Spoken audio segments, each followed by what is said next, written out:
Tuan-puan, okey, kenapa? Okey, daripada satu perspektif, kenapa saya nak ada 1 juta? Nak secure isteri dan anak-anak saya.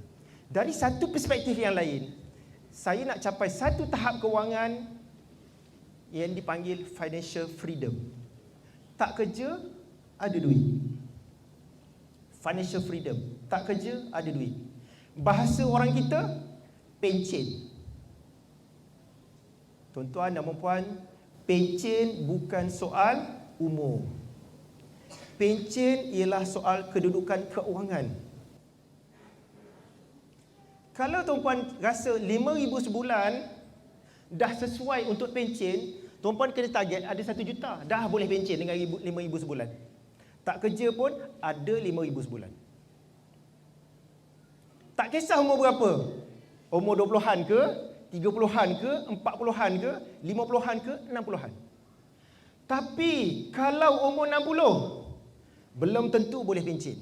Bayangkan pada umur 60 dapat duit KWSP, gratuiti RM500,000. Tapi nak kena bayar hutang, ada lagi balance RM300,000. Lepas bayar hutang tinggal RM200,000. Nak hidup kalau umur panjang, mati umur 75, ada lagi 15 tahun nak hidup. Boleh tak bertahan dengan 200,000? Tak boleh. Pencen bukan soal umur. Pencen ialah soal kedudukan keuangan. Bila kita capai target kewangan, tak kisah berapa umur pun. Kalau kita dah capai umur 50, 60 tahun, tak capai lagi target kewangan, tak boleh pencen. Boleh pencen satu saja. Orang yang tak capai target kewangan dan dia pencen, dia mengharapkan anak-anak sebagai dana persaraan. Realiti Ini realiti tuan-puan. Kita sebagai anak, kita ada tanggungjawab kepada parent.